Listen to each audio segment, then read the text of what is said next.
ಹಾಂ ಮಕ್ಕಳಿಗೆ ನಾವು 9ನೇ ತರಗತಿಯಲ್ಲಿ ಸಮಾಜ ವಿಜ್ಞಾನ ವಿಷಯದಲ್ಲಿ ರಾಜ್ಯಶಾಸ್ತ್ರದಲ್ಲಿ ಬರ್ತಕ್ಕಂಥ 2ನೇ ಅಧ್ಯಾಯವಾದ ಕೇಂದ್ರ ಸರ್ಕಾರ ಎಂಬತಕ್ಕಂಥ ಅಧ್ಯಾಯದಲ್ಲಿ ಕೇಂದ್ರ ಸರ್ಕಾರಕ್ಕೆ ಸಂಬಂಧಪಟ್ಟಂಥ ವಿಷಯಗಳನ್ನೆಲ್ಲ ತಿಳಿದುಕೊಳ್ಳೋಣ.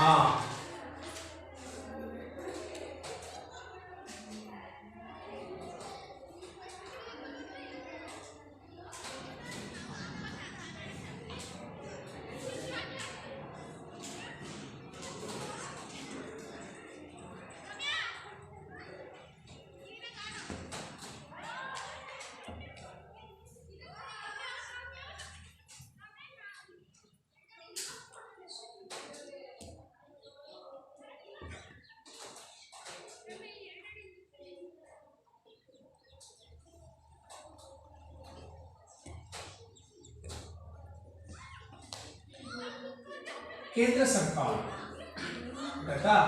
ಸೊ ಈ ಕಡೆ ನೋಡಿ,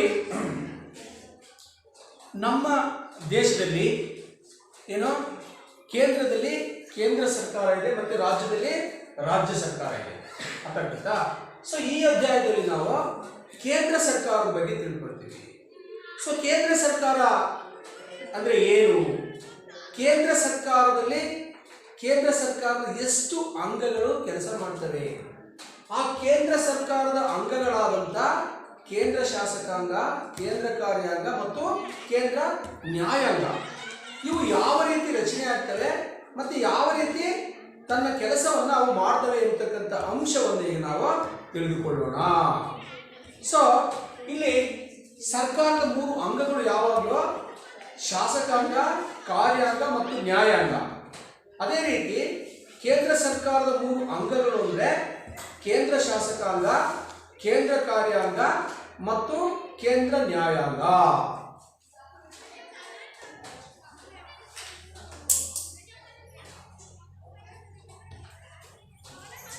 ಕೇಂದ್ರ ಶಾಸಕಾಂಗ,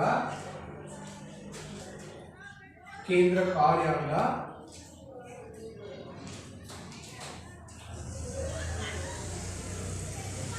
ಮತ್ತು ಕೇಂದ್ರ ನ್ಯಾಯಾಂಗ. ಮಕ್ಕಳಿಗೆ ಗೊತ್ತಿದೆ, ಸರ್ಕಾರದ 3 ಅಂಗಗಳು ಯಾವಾಗಲೂ ಶಾಸಕಾಂಗ, ಕಾರ್ಯಾಂಗ ಮತ್ತು ನ್ಯಾಯಾಂಗ.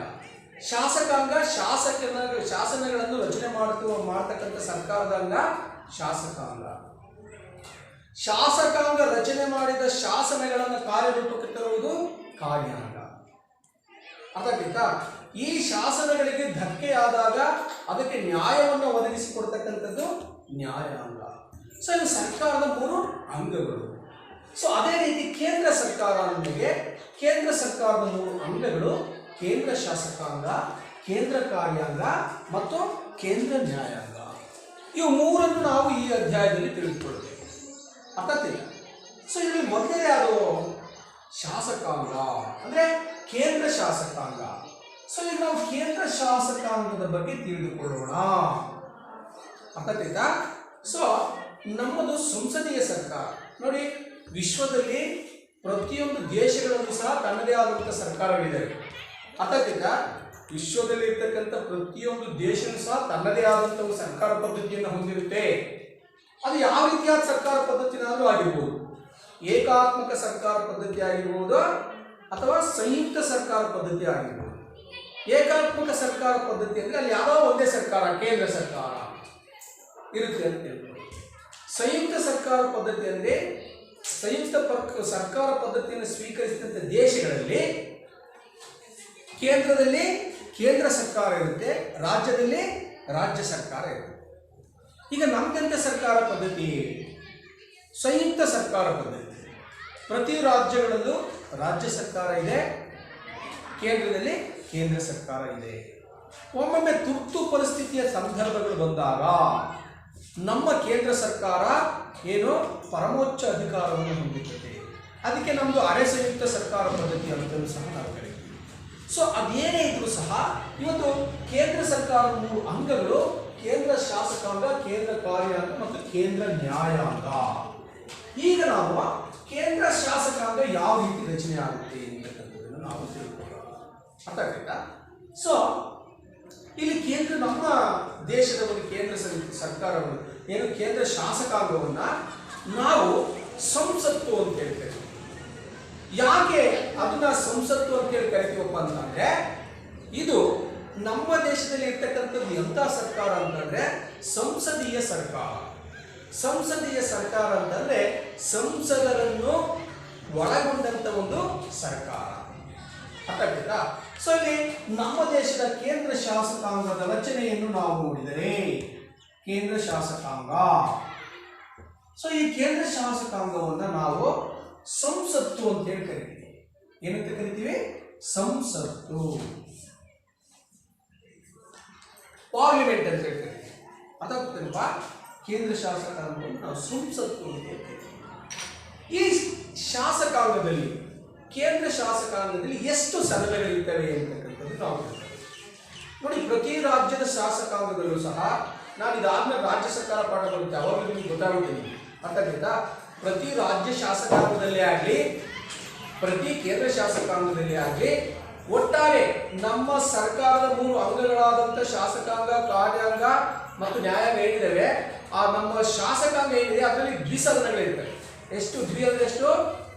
ಎಷ್ಟು? 2. ಎಷ್ಟು ಸದನಗಳಿರ್ತವೆ? 2 ಸದನಗಳಿರ್ತವೆ.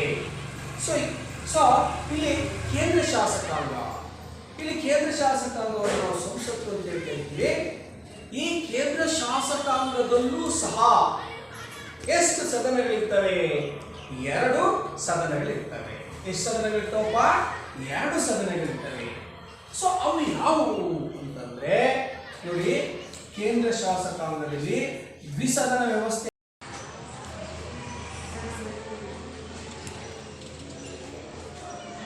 ಸೊ ಹೇಗೆ ನೋಡಿ, ಕೇಂದ್ರ ಶಾಸಕಾಂಗದಲ್ಲಿ ದ್ವಿಸದನ ಶಾಸಕಾಂಗ. ಕೇಂದ್ರ ಶಾಸಕಾಂಗದಲ್ಲಿ ನಾವು 2 ಸದನಗಳನ್ನು ನೋಡ್ತೀವಿ. ಒಂದು ಮೇಲ್ಮನೆ ಮತ್ತೆ ಎರಡನೇದು ಕೆಳಮನೆ. ಮೇಲ್ಮನೆ ಮತ್ತೆ ಕೆಳಮನೆ. ಇಲ್ಲಿ ಮೇಲ್ಮನೆ ಮತ್ತೆ ಕೆಳಮನೆ ಅಂದ್ರೆ, ಮೇಲ್ಮನೆ ಅಂದ್ರೆ ಮಹಡಿಯಲ್ಲಿರುವ ಮನೆ ಅಲ್ಲ, ಕೆಳಮನೆ ಅಂದ್ರೆ ಅದರ ಕೆಳಗಿರುವ ಮನೆ ಅಲ್ಲ. ಇಲ್ಲಿ ಮೇಲ್ಮನೆ ಅಂದ್ರೆ ಅದರ ಅರ್ಥ ಏನಪ್ಪ ಅಂದ್ರೆ ರಾಜ್ಯಸಭೆ, ಕೆಳಮನೆ ಅಂದ್ರೆ ಲೋಕಸಭೆ. ನಮ್ಮ ಕೇಂದ್ರ ಶಾಸಕಾಂಗವನ್ನ, ಕೇಂದ್ರ ಶಾಸಕಾಂಗದ ಮೇಲ್ಮನೆಯನ್ನು ನಾವು ರಾಜ್ಯಸಭೆ ಅಂತ ಹೇಳ್ತೀವಿ. ಅದೇ ರೀತಿ ಕೇಂದ್ರ ಶಾಸಕಾಂಗದ ಕೆಳಮನೆಯನ್ನ ಲೋಕಸಭೆ. ಸೊ ಹೀಗೆ ಕೇಂದ್ರ ಶಾಸಕಾಂಗದ ಮೇಲ್ಮನೆಯನ್ನ ರಾಜ್ಯಸಭೆ ಅಂತ ಹೇಳ್ತೀವಿ. ಅದೇ ರೀತಿ ಕೇಂದ್ರ ಶಾಸಕಾಂಗದ ಕೆಳಮನೆಯನ್ನ ಲೋಕಸಭೆ ಅಂತ ಹೇಳ್ತೀವಿ. ಹಾಗಾದ್ರೆ ಎಷ್ಟು ಸದನಗಳಿದ್ದಾವೆ ಕೇಂದ್ರ ಶಾಸಕಾಂಗದಲ್ಲಿ? ಎಷ್ಟು ಸದನಗಳಿದ್ದಾವೆ? 2 ಸದನಗಳಿದ್ದಾವೆ. ಯಾವ್ಯಾವ? ಮೇಲ್ಮನೆ ಏನಂತ ಕರಿತೀವಿ? ರಾಜ್ಯಸಭೆ. ಕೆಳಮನೆ ಏನಂತ ಕರಿತೀವಿ? ಲೋಕಸಭೆ. ಈಗ ಈ ರಾಜ್ಯಸಭೆ ಮತ್ತು ಲೋಕಸಭೆಗಳ ರಚನೆ ಹೇಗಾಗುತ್ತೆ ಮತ್ತೆ ಅವುಗಳ ಕೆಲಸವೇನು ಎಂಬತಕ್ಕಂಥದ್ದನ್ನು ಈಗ ನಾವು ತಿಳಿದುಕೊಳ್ಳೋಣ. ಸೊ ಈಗ ಮೊದಲನೇದಾಗಿ ರಾಜ್ಯಸಭೆ. ಈ ರಾಜ್ಯಸಭೆಯ ರಚನೆ ಹೇಗೆ ಆಗುತ್ತೆ? ಈ ರಾಜ್ಯಸಭೆಯ ರಚನೆ ಹೇಗಾಗುತ್ತೆ? ಇದರಲ್ಲಿ ಎಷ್ಟು ಜನ ಸದಸ್ಯರಿರ್ತಾರೆ ಅಂತ, ಆ ಸದಸ್ಯರು ರಾಜ್ಯಸಭೆಗೆ ಹೇಗೆ ಆಯ್ಕೆ ಆಗ್ತಾರೆ ಮತ್ತೆ ಈ ರಾಜ್ಯಸಭೆಯ ಅಧಿಕಾರಾವಧಿ ಎಷ್ಟು ಎಂಬುದು ಅಂತ ತಿಳ್ತಾರೆ. ಸೊ ನೋಡಿ, ಈ ರಾಜ್ಯಸಭೆ ಅಥವಾ ಮೇಲ್ಮನೆ ಅಂತ ಬಂದ್ಬಿಟ್ಟು ಗೊತ್ತಾಗುತ್ತೆ ನಿಮಗೆ.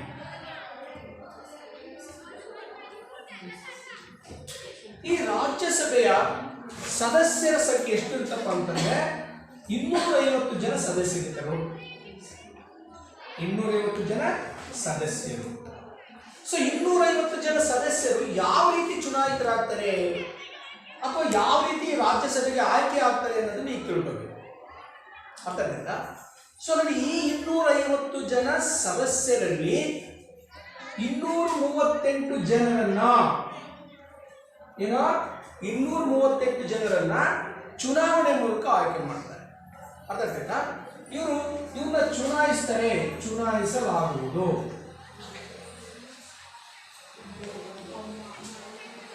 ಸೊ ಇನ್ನು ಎಷ್ಟು ಜನ ಉಳಿದ್ರು 238ರಲ್ಲಿ? ಇನ್ನು 12 ಜನ, ಹೌದಾನೆ? ಇನ್ನು 12 ಜನನ್ನ ಏನ್ ಮಾಡ್ತಾರಪ್ಪ ಅಂದ್ರೆ 12 ಸದಸ್ಯರನ್ನ ಏನ್ ಮಾಡ್ತಾರೆ? ನಾಮಕರಣ ಮಾಡ್ತಾರೆ. ಅರ್ಥಾಯ್ತಾ? ನಾಮಕರಣ ಅಂದ್ರೆ ಹಂಗ ನಾಮ ನಿರ್ದೇಶನ ಮಾಡ್ತಕ್ಕಂಥದ್ದು ನಾಮಕರಣ. ಸೊ ಯಾರನ್ನ ನಾಮಕರಣ ಮಾಡ್ತಾರೆ? ಯಾರನ್ನಪ್ಪ ಅಂತಂದ್ರೆ ಅವರು ನೋಡಿಲಿ, ಕಲೆ, ಸಾಹಿತ್ಯ, ವಿಜ್ಞಾನ, ಸಮಾಜ ಸೇವೆಯಲ್ಲಿ ಅವರು ಒಂದು ಗಣನೀಯವಾದಂಥ ಮಹತ್ತರವಾದಂಥ ಒಂದು ಸೇವೆಯನ್ನ ಸಲ್ಲಿಸಬೇಕು ಅಂತ ಏನ್ ಮಾಡ್ತಾರೆ? ಅಂತ 12 ಜನರನ್ನ ರಾಜ್ಯಸಭೆಗೆ ಹಾಗೆ ನಾಮಕರಣ ಮಾಡ್ತಾರೆ, ಚುನಾವಣೆ ಇಲ್ಲದೇನೆ. ಅರ್ಥಾಗ್ತಿಲ್ಲ? ಸೊ ಯಾರನ್ನ ನೋಡಿ ಅಂಥವ್ರು ಈ 12 ಜನ ಹೆಂಗಿರ್ಬೇಕಪ್ಪ ಅಂದ್ರೆ ಕಲೆ, ಸಾಹಿತ್ಯ, ವಿಜ್ಞಾನ ಮತ್ತು ಸಮಾಜ ಸೇವೆ. ಸೊ ಇಷ್ಟರಲ್ಲಿ ಏನು ಮಾಡಿರ್ಬೇಕು? ಸೇವೆಯನ್ನು ಸಲ್ಲಿಸಬೇಕು. ಎಂತಹ ಸೇವೆ? ಒಂದು ಗಣನೀಯವಾದಂಥ, ಅದಾಯ್ತಾ, ಮೆಚ್ಚುಗೆಗೆ ಅರ್ಹವಾದಂಥ, ಒಂದು ಮಹೋನ್ನತವಾದಂಥ, ಮಹತ್ತರವಾದಂಥ ಒಂದು ಸೇವೆ ಸಲ್ಲಿಸಿದಂಥ 12 ಜನರನ್ನು ಏನು ಮಾಡ್ತಾರೆ? ರಾಜ್ಯಸಭೆಗೆ ನೇಮಕ ಮಾಡ್ತಾರೆ. ಅರ್ಥಾಯ್ತಾ? ಇನ್ನು 238 ಜನರನ್ನ ಏನು ಮಾಡ್ತಾರೆ? ಚುನಾವಣೆಯ ಮೂಲಕ ಆಯ್ಕೆ ಮಾಡ್ತಾರೆ ರಾಜ್ಯಸಭೆಗೆ. ಹಾಗಾದ್ರೆ ಈ ರಾಜ್ಯಸಭೆ ಸದಸ್ಯರಿಗೆ ಮತವನ್ನು ಚಲಾಯಿಸುವವರು ಯಾರು? ರಾಜ್ಯಸಭೆಯ ಸದಸ್ಯರನ್ನ ಆಯ್ಕೆ ಮಾಡೋರು ಯಾರು? ಯಾರು ಆಯ್ಕೆ ಮಾಡ್ತಾರೆ? ಇವ್ರನ್ನ ಆಯ್ಕೆ ಮಾಡೋರು ಯಾರಪ್ಪ ಅಂತಂದ್ರೆ ಪ್ರತಿ ರಾಜ್ಯ ಮತ್ತು ಕೇಂದ್ರಾಡಳಿತ ಪ್ರದೇಶಗಳ ವಿಧಾನಸಭಾ ಸದಸ್ಯರು. ನಾವು ಚುನಾವಣೆ ಮೂಲಕ ಏನು ಮಾಡ್ತೀವಿ ಗೊತ್ತಾ? MLAಗಳನ್ನ ಆಯ್ಕೆ ಮಾಡ್ತೀವಿ, ಗ್ರಾಮ ಪಂಚಾಯತಿ ಸದಸ್ಯರನ್ನ ಆಯ್ಕೆ ಮಾಡ್ತೀವಿ, ತಾಲೂಕ್ ಪಂಚಾಯತಿ ಸದಸ್ಯರನ್ನ ಆಯ್ಕೆ ಮಾಡ್ತೀವಿ, ಜಿಲ್ಲಾ ಪಂಚಾಯತಿ ಸದಸ್ಯರನ್ನ ಆಯ್ಕೆ ಮಾಡ್ತೀವಿ, ವಿಧಾನಸಭಾ ಸದಸ್ಯರನ್ನ ಆಯ್ಕೆ ಮಾಡ್ತೀವಿ. ಅರ್ಥಾಯ್ತಾ? ಆಮೇಲೆ ಸಂಸತ್ ಸದಸ್ಯರನ್ನ ಆಯ್ಕೆ ಮಾಡ್ತೀವಿ. ಸೊ ವಿಧಾನಸಭಾ ಸದಸ್ಯರಂದ್ರೆ MLAಗಳನ್ನ ನಾವೇನು ಚುನಾವಣೆ ಮೂಲಕ ನಾವು ಆಯ್ಕೆ ಮಾಡ್ತೀವಲ್ಲ, ನಮ್ಮಿಂದ ಆಯ್ಕೆಯಾದಂಥ MLAಗಳು ವಿಧಾನಸಭಾ ಸದಸ್ಯರು ಅವರು ಮತ ಚಲಾಯಿಸುವುದರ ಮುಖಾಂತರವಾಗಿ ರಾಜ್ಯಸಭೆಗೆ ಸದಸ್ಯರನ್ನು ಆಯ್ಕೆ ಮಾಡ್ತಾರೆ. ಅರ್ಥಾಗ್ತಿತ್ತಾ? ಸೊ ಹಾಗಾದ್ರೆ ನೋಡಿ, ಈ ರಾಜ್ಯಸಭೆಗೆ 238 ಜನರನ್ನ ಯಾವ ರೀತಿ ಆಯ್ಕೆ ಮಾಡ್ತಾರಪ್ಪ ಅಂತಂದ್ರೆ ಅವ್ರನ್ನ ಆಯ್ಕೆ ಮಾಡ್ತಕ್ಕಂಥವ್ರು ಎಲ್ಲಾ ರಾಜ್ಯಗಳ ವಿಧಾನಸಭಾ ಸದಸ್ಯರು. ಈ ವಿಧಾನಸಭಾ ಸದಸ್ಯರನ್ನು ಆಯ್ಕೆ ಮಾಡೋರು ಯಾರು? ನಾವು ಭಾರತದ ಮತದಾರ ಪ್ರಜೆಗಳು ವಿಧಾನಸಭಾ ಸದಸ್ಯರನ್ನು ಆಯ್ಕೆ ಮಾಡ್ತೀವಿ. ಈ ವಿಧಾನಸಭಾ ಸದಸ್ಯರು ರಾಜ್ಯಸಭೆಯ ಮೇಲ್ಮನೆಯ ಸದಸ್ಯರನ್ನ ಆಯ್ಕೆ ಮಾಡ್ತಾರೆ. ಸೊ ರಾಜ್ಯಸಭೆ ರಚನೆ ಹೆಂಗಾಗುತ್ತೆ ನೋಡಿ, ಈ 238 ಜನ ಸದಸ್ಯರನ್ನ ಎಲ್ಲಾ ರಾಜ್ಯಗಳು, ನಮ್ಮಲ್ಲಿರ್ತಕ್ಕಂಥ ಎಲ್ಲಾ ರಾಜ್ಯಗಳ ವಿಧಾನಸಭಾ ಸದಸ್ಯರು ಹಾಗೂ ಕೇಂದ್ರಾಡಳಿತ, ಎಲ್ಲ ರಾಜ್ಯ ಹಾಗೂ ಕೇಂದ್ರಾಡಳಿತ ಪ್ರದೇಶಗಳ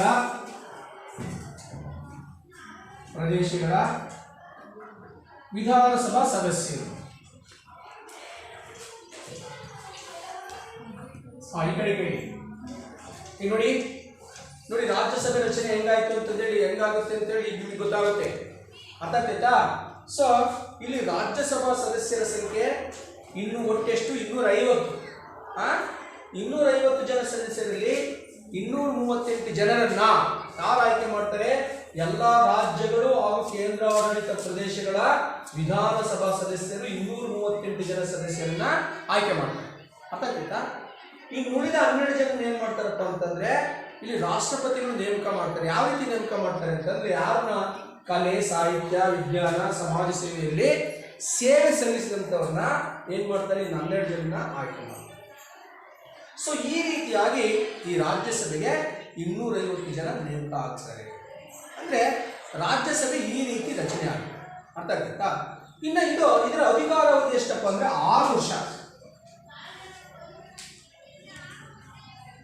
ನೋಡಿ, ಅದೇ ಶಾಸಕಾಂಗದಲ್ಲಿ ಇನ್ನೊಂದು ಸದನದ ಸದಸ್ಯರ ಸಂಖ್ಯೆ ಅಧಿಕಾರಾವಧಿ ಎಷ್ಟು ವರ್ಷ ಅಂದ್ರೆ 5 ವರ್ಷ ಇರುತ್ತೆ. ಆದರೆ ರಾಜ್ಯಸಭೆ ಸದಸ್ಯರ ಸಂಖ್ಯೆ 6 ವರ್ಷ. ಅಂದರೆ ರಾಜ್ಯಸಭೆ ಸದಸ್ಯರ ಅಧಿಕಾರಾವಧಿ, ರಾಜ್ಯಸಭಾ ಸದಸ್ಯರ ಸಂಖ್ಯೆ 238, ಇವ್ರ ಅಧಿಕಾರಾವಧಿ ಎಷ್ಟು? 6 ವರ್ಷ.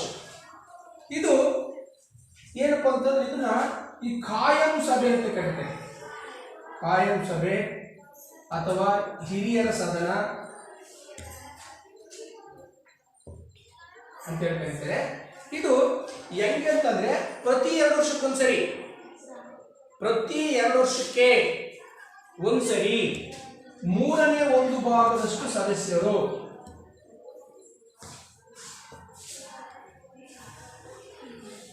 ಎಷ್ಟು ವರ್ಷಕ್ಕೆ? ಪ್ರತಿ 2 ವರ್ಷಕ್ಕೆ. ಆಯ್ತಾ? ಪ್ರತಿ 2 ವರ್ಷಕ್ಕೊಂದ್ಸರಿ ಈ ರಾಜ್ಯಸಭಾ ಸದಸ್ಯರು ಏನಿದ್ದಾರೆ ಇವರಲ್ಲಿ 3/1 ಜನ ಪ್ರತಿ 2 ವರ್ಷಕ್ಕೊಂದ್ಸರಿ ಏನಾಗ್ತಾರೆ? ನಿವೃತ್ತಿ ಆಗ್ತಾರೆ. ಅರ್ಥ ಆಗ್ತೈತಾ? ಸೊ ಅಂತ ಸ್ಥಾನಗಳಿಗೆ ಏನು ಆ ತೆರವುಗೊಂಡಂತ ಸ್ಥಾನಗಳಿಗೆ, ಖಾಲಿಯಾದಂಥ ಸ್ಥಾನಗಳಿಗೆ, ಅರ್ಥ ಆಗ್ತೈತಾ? ಆಗ ಆ ಪ್ರತಿ 2 ವರ್ಷಕ್ಕೊಂದ್ಸರಿ ಏನಾಗುತ್ತಪ್ಪ ಅಂತಂದ್ರೆ ಅಂತಹ ಸ್ಥಾನಗಳನ್ನು ತುಂಬಿಕೊಳ್ಳಕ್ಕೆ ಚುನಾವಣೆ ನಡೆಯುತ್ತೆ. ಅರ್ಥ ಆಗ್ತೈತಿ ಈಗ? ಸೊ ನೋಡಿ, ಈ ರೀತಿಯಾಗಿ ರಾಜ್ಯಸಭೆಯ ರಚನೆ ಆಗುತ್ತೆ. ಮತ್ತೆ ಈ ರಾಜ್ಯಸಭೆಗೆ ಸ್ಪರ್ಧಿಸಕ್ಕೆ ಏನು ಅರ್ಹತೆ ಇರಬೇಕು ಅದನ್ನು ತಿಳ್ಕೋಬೇಕು ತಾನೆ. ಇವತ್ತು ನಾವು ಒಂದು ಗ್ರಾಮ ಪಂಚಾಯಿತಿ ಸದಸ್ಯ ಸ್ಥಾನಕ್ಕೆ ಸ್ಪರ್ಧಿಸಬೇಕು ಅಂದ್ರೂ ಸಹ ಅದಕ್ಕೆ ನಮ್ಮ ಸಂವಿಧಾನ ನಿಗದಿಪಡಿಸಿದಂಥ ಅಥವಾ ನಮ್ಮ ಸಂಸತ್ತು ನಿಗದಿಪಡಿಸಿದಂಥ ಅರ್ಹತೆಗಳಿದ್ದಾವೆ, ಹೌದಾನೆ? ಸೊ ಅದೇ ರೀತಿಯಾಗಿ ರಾಜ್ಯಸಭೆಗೆ ಸ್ಪರ್ಧಿಸಬೇಕು ಅಂತಂದರೆ ಏನೇನು ಅರ್ಹತೆಗಳಿರಬೇಕು ಅದನ್ನ ತಿಳ್ಕೊಳ್ಳೋಣ.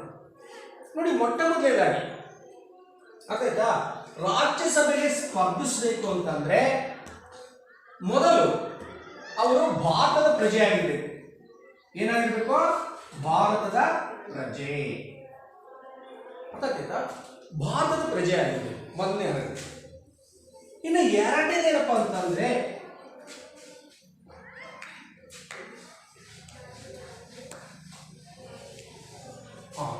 ಇಲ್ಲಿ ರಾಜ್ಯಸಭೆಗೆ ಸ್ಪರ್ಧಿಸಬೇಕು ಅಂತಂದ್ರೆ ಒಂದು ಭಾರತದ ಪ್ರಜೆ ಆಗಿರ್ಬೇಕು.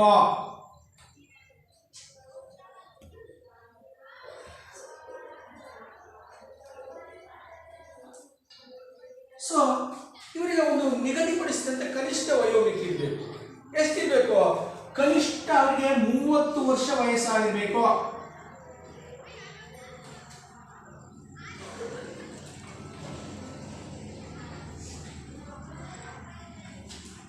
ಎಷ್ಟು ವರ್ಷ ಆಗಿರ್ಬೇಕು? ಕನಿಷ್ಠ 30 ವರ್ಷ ವಯಸ್ಸಾಗಿರ್ಬೇಕು. ಸೊ ಮತ್ತೇನಾಗಿರ್ಬೇಕು? ಇವರು ನ್ಯಾಯಾಂಗದ ಶಿಕ್ಷೆಗೆ ಒಳಗಾಗಿರಬಾರದು.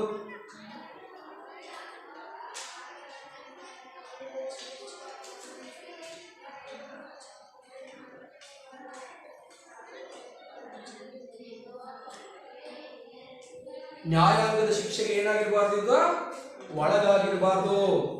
ಅರ್ಥ ಆಗ್ತೈತಾ?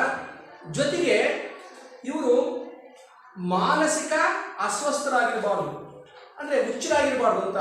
ಇವರಿಗೆ ಮತಿಭ್ರಮಣೆ ಯಾಗಿರಬಾರ್ದು. ಅರ್ಥ ಆಗ್ತೈತೇನಮ್ಮ? ಸೊ ಇವರಿಗೆ ಏನ ಮಾನಸಿಕ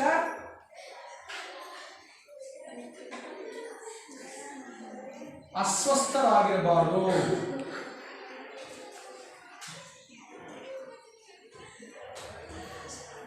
ಅಥವಾ ಇವರಿಗೆ ಮತಿಭ್ರಮಣೆ ಆಗಿರಬಾರ್ದು, ಅಥವಾ ಇವರು ಮಾನಸಿಕ ಸ್ವಾಸ್ಥ್ಯ ಕಳೆದುಕೊಂಡಿರಬಾರ್ದು, ಅಥವಾ ಇವರಿಗೆ ಮತಿಭ್ರಮಣೆ ಆಗಿರಬಾರ್ದು. ಮತ್ತೆ ಇವರು ಸರ್ಕಾರದ ಯಾವುದೇ ಹುದ್ದೆಯಲ್ಲಿ ಇರಬಾರ್ದು. ಅರ್ಥಾಗ್ತೈತಾ? ಜೊತೆಗೆ ನೋಡಿ, ಕಾಲ ಕಾಲಕ್ಕೆ ಸಂಸತ್ತು ನಿಗದಿಪಡಿಸುವ ಅರ್ಹತೆಯನ್ನು ಹೊಂದಿರಬೇಕು.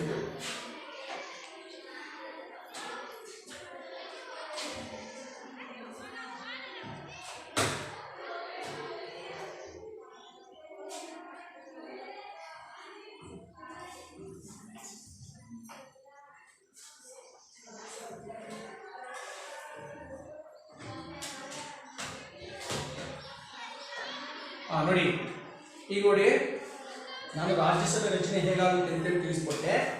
ಸೊ ಅದೇ ರೀತಿ ಈಗ ರಾಜ್ಯಸಭೆಗೆ ಸ್ಪರ್ಧಿಸಬೇಕು ಅಂತಂದ್ರೆ ಏನೇನು ಅರ್ಹತೆಗಳಿರಬೇಕು ಅದೇ ರಾಜ್ಯಸಭೆಗೆ ಸ್ಪರ್ಧಿಸಬೇಕು ಅಂದರೆ ಇರಬೇಕಾದಂಥ ಸಾಮಾನ್ಯ ಅರ್ಹತೆಗಳೇನೆಂದರೆ ಮೊದಲನೇದಾಗಿ ಅವರು ಭಾರತದ ಪ್ರಜೆ ಆಗಿರಬೇಕು, ಎರಡನೇದು ಅವರಿಗೆ ಕನಿಷ್ಠ 30 ವರ್ಷ ವಯಸ್ಸಾಗಿರಬೇಕು. ಅದಕ್ಕ ಅಷ್ಟು ವರ್ಷದ ಒಳಗಿದ್ರೆ ಅವರು ಸ್ಪರ್ಧಿಸೋಕೆ ಬರೋದಿಲ್ಲ. ಅದಕ್ಕ ಕನಿಷ್ಠ 30 ವರ್ಷ ವಯಸ್ಸಾಗಿರಬೇಕು. ಜೊತೆಗೆ ಅವರು ನ್ಯಾಯಾಂಗದಿಂದ ಶಿಕ್ಷೆಗೆ ಒಳಗಾಗಿರಬಾರದು. ಅದಕ್ಕಿಂತ ನ್ಯಾಯಾಂಗದ ಶಿಕ್ಷೆಗೆ ಅವರು ಒಳಗಾಗಿರಬಾರದು. ಜೊತೆಗೆ ಅವರು ಮಾನಸಿಕ ಅಸ್ವಸ್ಥರಾಗಿರಬಾರದು, ಅಥವಾ ಅವರಿಗೆ ಮತಿಭ್ರಮಣೆ ಇದಾಗಿರಬಾರದು, ಅಥವಾ ಮಾನಸಿಕ ಸ್ವಾಸ್ಥ್ಯವನ್ನು ಅವರು ಕಳೆದುಕೊಂಡಿರಬಾರದು. ಅದಕ್ಕಿಂತ ಜೊತೆಗೆ ಅವರು ಕಾಲಕಾಲಕ್ಕೆ ಸಂಸತ್ತು ನಿಗದಿಪಡಿಸಿದ ಅರ್ಹತೆಯನ್ನು ಹೊಂದಿರಬೇಕು. ಅರ್ಥಾಗ್ತೇನಮ್ಮ?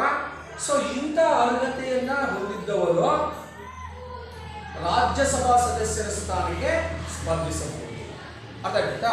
ಸೊ ಈ ರೀತಿಯಾಗಿ ರಾಜ್ಯಸಭಾ ಸದಸ್ಯರ ಒಂದು ಆಯ್ಕೆ ನಡೆಯುತ್ತೆ, ರಾಜ್ಯಸಭೆಯ ರಚನೆ ಆಗುತ್ತೆ. ಅರ್ಥಾಗ್ತಾ? ಇನ್ನು ರಾಜ್ಯಸಭೆಯ ರಚನೆ ಆದ ನಂತರ ರಾಜ್ಯಸಭೆಯ ರಚನೆ ಆದ ನಂತರ ಏನಾಗುತ್ತೆ ಅಂತಂದ್ರೆ ಈ ರಾಜ್ಯಸಭಾ ಸದಸ್ಯರೇ ಏನ್ ಮಾಡ್ತಾರೆ ಗೊತ್ತಾ, ಅವರಲ್ಲೇ ಒಬ್ಬರನ್ನ ಏನ್ ಮಾಡ್ತಾರಪ್ಪ ಅಂತಂದ್ರೆ ಸ್ಪೀಕರ್ ಅನ್ನಾಗಿ ಆಯ್ಕೆ ಮಾಡ್ಕೊಳ್ತಾರೆ. ಸಾಮಾನ್ಯವಾಗಿ ರಾಜ್ಯಸಭೆಗೆ ಆ ದೇಶದ ಏನೋ ರಾಷ್ಟ್ರಪತಿ ಉಪರಾಷ್ಟ್ರಪತಿಗಳು ಏನಾಗ್ತಾರೆ ಅದಕ್ಕೆ ಅಧ್ಯಕ್ಷರಾಗಿರ್ತಾರೆ. ಜೊತೆಗೆ ಅವ್ರ ಜೊತೆಗೆ ಇಲ್ಲಿ ಏನಪ್ಪಾ ಅಂತಂದ್ರೆ ಈ ರಾಜ್ಯಸಭೆಯಲ್ಲಿ ಒಬ್ಬರನ್ನ ಆಯ್ಕೆ ಮಾಡ್ಕೊಂಡು ಉಪಾಧ್ಯಕ್ಷರನ್ನಾಗಿ ಮಾಡ್ಕೊಳ್ತಾರೆ. ಸೊ ಈ ರೀತಿಯಾಗಿ ರಾಜ್ಯಸಭೆಯ ಒಂದು ರಚನೆ ಆಗುತ್ತೆ. ಅರ್ಥಕ್ಕಿಂತ ಸೊ ಇದರಲ್ಲಿ ಏನು ಅಂತಂದ್ರೆ ರಾಜ್ಯಸಭೆ ಒಂದು ಸದನ 6 ತಿಂಗಳಿಗೆ ಒಮ್ಮೆನಾದರೂ ಈ ರಾಜ್ಯಸಭೆಯ ಒಂದು ಸದನ ನಡಿಬೇಕು ಎಂಬತಕ್ಕಂಥ ಒಂದು ನಿಯಮ ಇದೆ. ಸೊ ಈ ರೀತಿಯಾಗಿ ರಾಜ್ಯಸಭೆಯ ರಚನೆ ಆಗುತ್ತೆ. ಇನ್ನು ಕೇಂದ್ರ ಶಾಸಕರ ಇನ್ನೊಂದು ಸದನ ಯಾವುದು? ಲೋಕಸಭೆ. ಅರ್ಥಾಯ್ತಾ? ಈಗ ಲೋಕಸಭೆಯ ಬಗ್ಗೆ ತಿಳಿದುಕೊಳ್ಳೋಣ. ಲೋಕಸಭೆ ಹೇಗೆ ರಚನೆ ಆಗುತ್ತೆ, ಲೋಕಸಭಾ ಸದಸ್ಯರ ಸಂಖ್ಯೆ ಎಷ್ಟು ಎಂತಕ್ಕಂಥದ್ದನ್ನ ಈಗ ತಿಳಿದುಕೊಳ್ಳೋಣ. ಸೊ ಲೋಕಸಭೆ, ನಾವು ಲೋಕಸಭೆಯನ್ನ ಕೇಂದ್ರ ಶಾಸಕಾಂಗದ ಕೆಳಮನೆ ಅಂತ ಹೇಳಿ ಕರಿತೀವಿ. ಲೋಕಸಭೆ ಅಥವಾ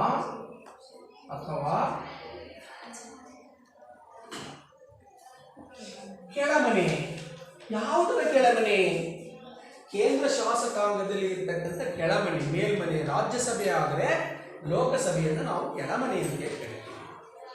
ಸೊ ಈಗ ಈ ಲೋಕಸಭಾ ಸದಸ್ಯರ ಸಂಖ್ಯೆ ಎಷ್ಟು? ನಮ್ಮ ಭಾರತದ ಲೋಕಸಭಾ ಸದಸ್ಯರ ಸಂಖ್ಯೆ, ಕೇಂದ್ರ ಶಾಸಕಾಂಗದ ಲೋಕಸಭಾ ಸದಸ್ಯರ ಸಂಖ್ಯೆ ಎಷ್ಟಪ್ಪ ಅಂತಂದ್ರೆ 545. ಎಷ್ಟು ಸದಸ್ಯರ ಸಂಖ್ಯೆ? 545.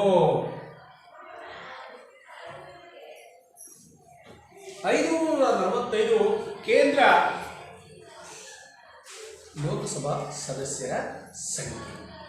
ಇದರಲ್ಲಿ 543 ಅದಾಯ್ತಾ, 543 ಸ್ಥಾನಗಳಿಗೆ ನಾವು ಸಾರ್ವತ್ರಿಕ ಚುನಾವಣೆಯಲ್ಲಿ ಮತ ಚಲಾವಣೆ ಮಾಡುವುದರ ಮೂಲಕವಾಗಿ ಈ ಲೋಕಸಭಾ ಸದಸ್ಯರ ಸ್ಥಾನಕ್ಕೆ ಅಂದರೆ ಸಂಸತ್ ಸದಸ್ಯರನ್ನು ನಾವೇನು ಮಾಡ್ತೀವಿ?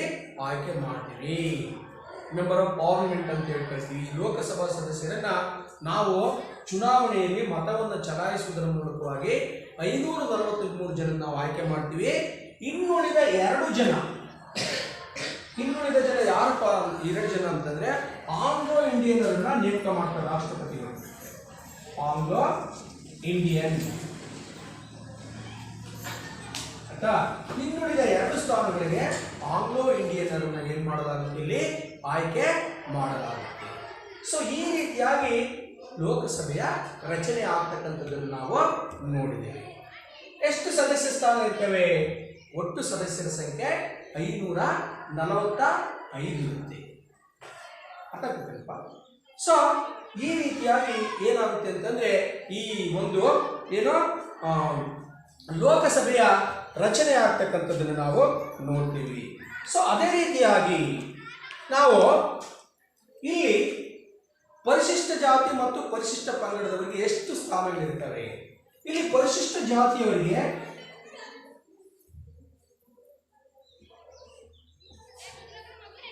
79 ಸ್ಥಾನಗಳಿರ್ತವೆ.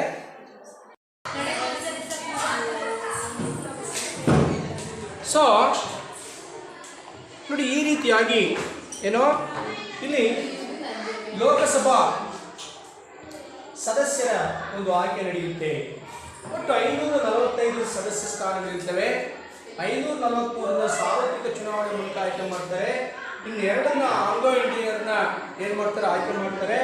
ಅದರಲ್ಲಿ ಪರಿಶಿಷ್ಟ ಜಾತಿಯವರಿಗೆ 79 ಸ್ಥಾನ, ಪರಿಶಿಷ್ಟ ಪಂಗಡದವರಿಗೆ 41 ಸ್ಥಾನಗಳು ಮೀಸಲಾಗಿರ್ತವೆ. ಇನ್ನು ಈ ಲೋಕಸಭಾ ಸದಸ್ಯರ ಅಧಿಕಾರಾವಧಿ ಎಷ್ಟು ಅಂತ 5 ವರ್ಷ. ಆಯ್ತಾ? 5 ವರ್ಷಗಳಿಗೊಮ್ಮೆ ಈ ಎಲ್ಲ ಸ್ಥಾನಗಳಿಗೂ ಚುನಾವಣೆ ನಡೆಯುತ್ತೆ. ಇಲ್ಲಿ ನೋಡಿ, ರಾಜ್ಯಸಭಾ ಸದಸ್ಯರ ಒಂದು ಅಧಿಕಾರಾವಧಿ ಎಷ್ಟು ವರ್ಷ ಅಂದರೆ 6 ವರ್ಷ. ಆದರೆ ಲೋಕಸಭಾ ಸದಸ್ಯರ ಒಂದು ಅಧಿಕಾರಾವಧಿ ಎಷ್ಟು ವರ್ಷ ಅಂದರೆ 6 ವರ್ಷ ಇರುತ್ತೆ. ಇನ್ನು ಈ ಲೋಕಸಭಾ ಸದಸ್ಯ ಸ್ಥಾನಕ್ಕೆ ಸ್ಪರ್ಧಿಸಲು ಇರಬೇಕಾದ ಅರ್ಹತೆಗಳೇನು ಅಂತಂದ್ರೆ, ಇಲ್ಲಿ ರಾಜ್ಯಸಭೆಗೆ ಇರಬೇಕಾದ ಅರ್ಹತೆಗಳಿರ್ತವೆ. ಇಲ್ಲಿ ಒಂದು ಬದಲಾವಣೆ ಆಗುತ್ತೆ. ಏನು ಅಂತಂದ್ರೆ, ಇಲ್ಲಿ ರಾಜ್ಯಸಭೆಗೆ ಸ್ಪರ್ಧಿಸೋದಕ್ಕೆ ಕನಿಷ್ಠ 30 ವರ್ಷ ಆಗಿರಬೇಕಾಗಿರುತ್ತೆ. ಆದರೆ ಲೋಕಸಭೆಗೆ ಕನಿಷ್ಠ 25 ವರ್ಷ ವಯಸ್ಸಾಗಿರಬೇಕು.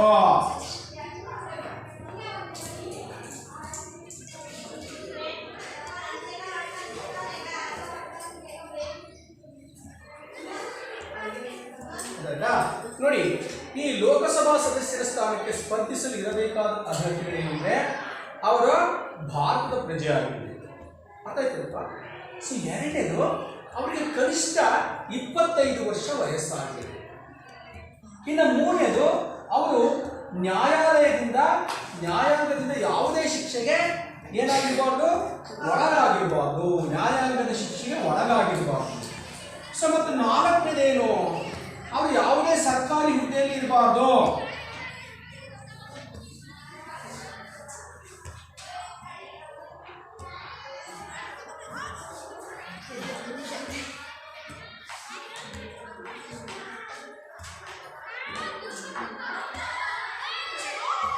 ಯಾವುದೇ ಸರ್ಕಾರಿ ಹುದ್ದೆಯಲ್ಲಿ ಇರಬಾರ್ದು. ಅರ್ಥಾಗ್ತದ? ಸೊ ಅದೇ ರೀತಿ ಐದನೇದು, ಅವರು ಮಾನಸಿಕ ಅಸ್ವಸ್ಥನಾಗಿರಬಾರ್ದು.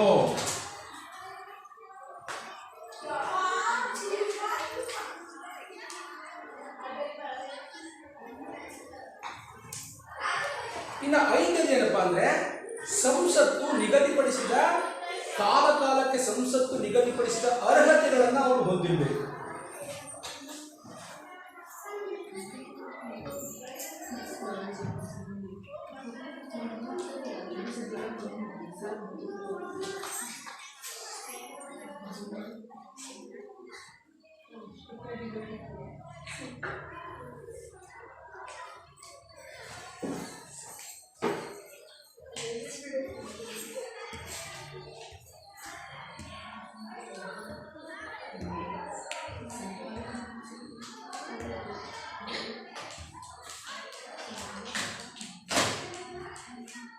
ಸೊ ನೋಡಿ, ಹೀಗೆ ಏನು ನೋಡಿ, ಈ ಕಡೆ ಈಗ ಲೋಕಸಭೆ ರಚನೆ ಹೇಗಾಗುತ್ತೆ ಅಂತ ಗೊತ್ತಾಯ್ತು ನಿಮಗೆ.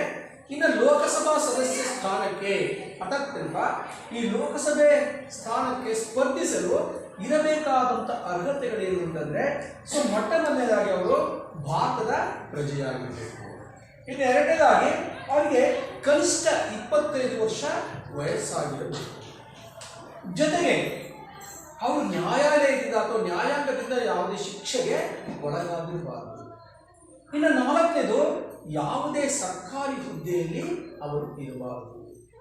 ಇನ್ನು ಐದನೇದೇನು ಅಂತಂದರೆ, ಅವರು ಮಾನಸಿಕ ಅಸ್ವಸ್ಥರಾಗಿರಬಾರದು, ಅವರಿಗೆ ಮತಿಭ್ರಮಣೆ ಆಗಿರಬಾರ್ದು, ಅವರು ಹುಚ್ಚರಾಗಿರಬಾರ್ದು ಅಂತ ಅರ್ಥಾಗ್ತಿಲ್ಲ.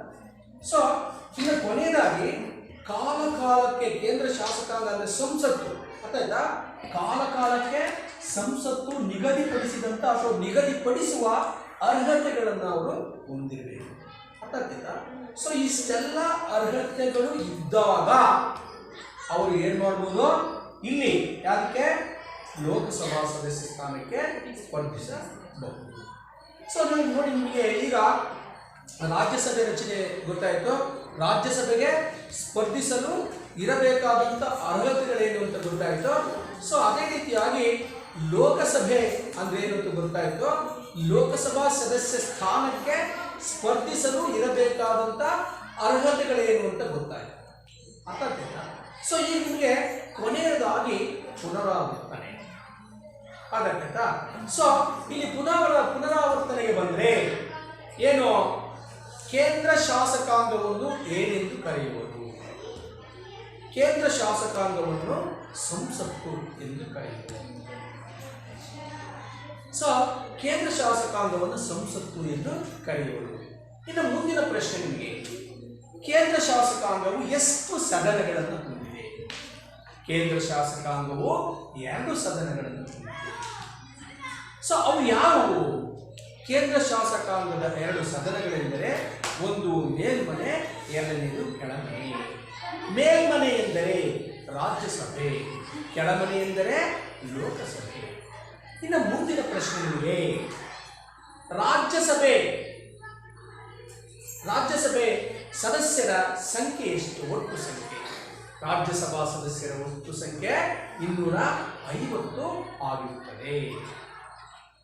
ರಾಜ್ಯಸಭಾ ಸದಸ್ಯರನ್ನ 238 ಸ್ಥಾನಗಳಿಗೆ ರಾಜ್ಯಸಭಾ ಸದಸ್ಯರನ್ನ ಆಯ್ಕೆ ಮಾಡುವವರು ಯಾರು? 238 ಸ್ಥಾನಗಳಿಗೆ ರಾಜ್ಯಸಭಾ ಸದಸ್ಯರನ್ನ ರಾಜ್ಯಸಭೆಗೆ ಆಯ್ಕೆ ಮಾಡುವವರು ಪ್ರತಿ ರಾಜ್ಯಗಳ ಮತ್ತು ಕೇಂದ್ರಾಡಳಿತ ಪ್ರದೇಶಗಳ ವಿಧಾನಸಭಾ ಸದಸ್ಯರು 238 ರಾಜ್ಯಸಭಾ ಸದಸ್ಯರನ್ನ ಆಯ್ಕೆ ಮಾಡುವುದು. ಇನ್ನುಳಿದ 12 ಜನರನ್ನ ಏನು ವಿಜ್ಞಾನ, ಕಲೆ, ಸಾಹಿತ್ಯ, ಸಮಾಜ ಸೇವೆಯಲ್ಲಿ ಗಣನೀಯವಾದಂಥ ಸೇವೆ ಸಲ್ಲಿಸಿದವರನ್ನು ಆಯ್ಕೆ ಮಾಡುವುದು. ಇನ್ನು ಮುಂದಿನ ಪ್ರಶ್ನೆ ನಿಮಗೆ, ರಾಜ್ಯಸಭಾ ಸದಸ್ಯರ ಅಧಿಕಾರಾವಧಿ ಎಷ್ಟು ವರ್ಷಗಳು? ರಾಜ್ಯಸಭಾ ಸದಸ್ಯರ ಅಧಿಕಾರಾವಧಿ 6 ವರ್ಷಗಳು. ಇನ್ನು ಮುಂದಿನ ಪ್ರಶ್ನೆ ನಿಮಗೆ, ರಾಜ್ಯಸಭಾ ಸದಸ್ಯರ 3/1 ಸದಸ್ಯರು ಎಷ್ಟು ವರ್ಷಗಳೊಮ್ಮೆ ನಿವೃತ್ತಿಯಾಗುವುದು? 2 ವರ್ಷಗಳೊಮ್ಮೆ 3/1 ಜನ ರಾಜ್ಯಸಭಾ ಸದಸ್ಯರು ನಿವೃತ್ತಿ. ಇನ್ನು ಮುಂದಿನ ಪ್ರಶ್ನೆ ನಿಮಗೆ ಏನು, ಕೇಂದ್ರ ಶಾಸಕಾಂಗದ ಕೆಳಮನೆ ಯಾವುದು? ಕೇಂದ್ರ ಶಾಸಕಾಂಗದ ಕೆಳಮನೆ ಲೋಕಸಭೆ. ಈಗ ಮುಂದಿನ ಪ್ರಶ್ನೆ ನಿಮಗೆ, ಲೋಕಸಭಾ ಸದಸ್ಯರ ಒಟ್ಟು ಸಂಖ್ಯೆ ಎಷ್ಟು? ನಮ್ಮ ಭಾರತದ ಶಾಸಕಾಂಗದ ಲೋಕಸಭಾ ಸದಸ್ಯರ ಸಂಖ್ಯೆ ಎಷ್ಟೆಂದರೆ 545. 545ರಲ್ಲಿ ಎಷ್ಟು ಸದಸ್ಯರನ್ನ ಸಾರ್ವತ್ರಿಕ ಚುನಾವಣೆಗಳ ಮೂಲಕ ಆಯ್ಕೆ ಮಾಡಲಾಗುತ್ತದೆ? ಈ 545 ಸದಸ್ಯರಲ್ಲಿ 543 ಸದಸ್ಯರನ್ನ ಸಾರ್ವತ್ರಿಕ ಚುನಾವಣೆಗಳ ಮೂಲಕ ಆಯ್ಕೆ ಮಾಡಿಕೊಳ್ಳಲಾಗುತ್ತದೆ. ಇನ್ನು ಉಳಿದ 2 ಸದಸ್ಯರನ್ನ ಯಾವ ರೀತಿ ಆಯ್ಕೆ ಮಾಡುವುದು? ಸದಸ್ಯ ಸ್ಥಾನಕ್ಕೆ ಆಂಗ್ಲೋ ಇಂಡಿಯನ್ನರನ್ನು ಆಯ್ಕೆ ಮಾಡುವುದು.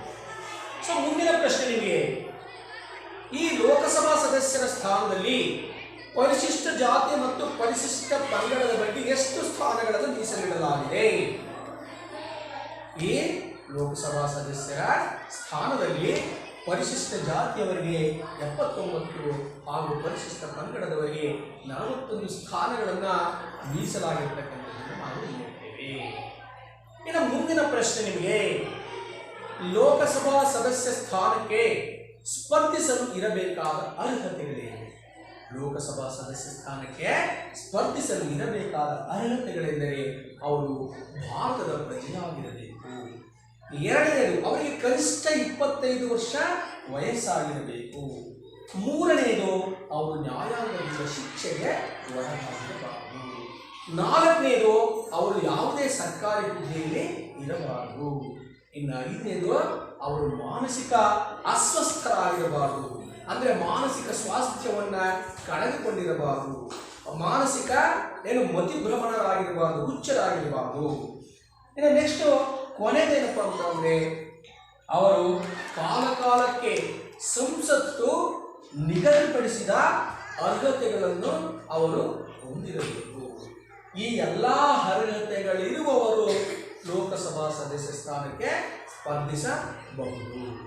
ಇನ್ನು ಲೋಕಸಭಾ ಸದಸ್ಯರ ಅಧಿಕಾರಾವಧಿ ಎಷ್ಟು ವರ್ಷಗಳು? ಲೋಕಸಭಾ ಸದಸ್ಯರ ಅಧಿಕಾರಾವಧಿ 5 ವರ್ಷಗಳು. ಸೊ ಮಕ್ಕಳ ಇರುವ ಕೇಂದ್ರ ಶಾಸಕಾಂಗದಲ್ಲಿ ಲೋಕಸಭೆ ಮತ್ತು ರಾಜ್ಯಸಭೆಗಳು ಯಾವ ರೀತಿ ರಚನೆ ಆಗ್ತವೆ ಎಂಬುದನ್ನು ತಿಳಿದುಕೊಂಡ್ರೆ ಇನ್ನು ಮುಂದಿನ ತರಗತಿಯಲ್ಲಿ ಈ ಸಂಸತ್ತಿನ ಒಂದು ಕಾರ್ಯಗಳು ಅಥವಾ ಅವುಗಳನ್ನು ಸಂಸತ್ತಿನ ಅಧಿಕಾರಗಳು ಮತ್ತು ಕಾರ್ಯಗಳನ್ನು ತಿಳಿದುಕೊಳ್ಳೋಣ. ಎಲ್ಲರಿಗೂ ಧನ್ಯವಾದಗಳು.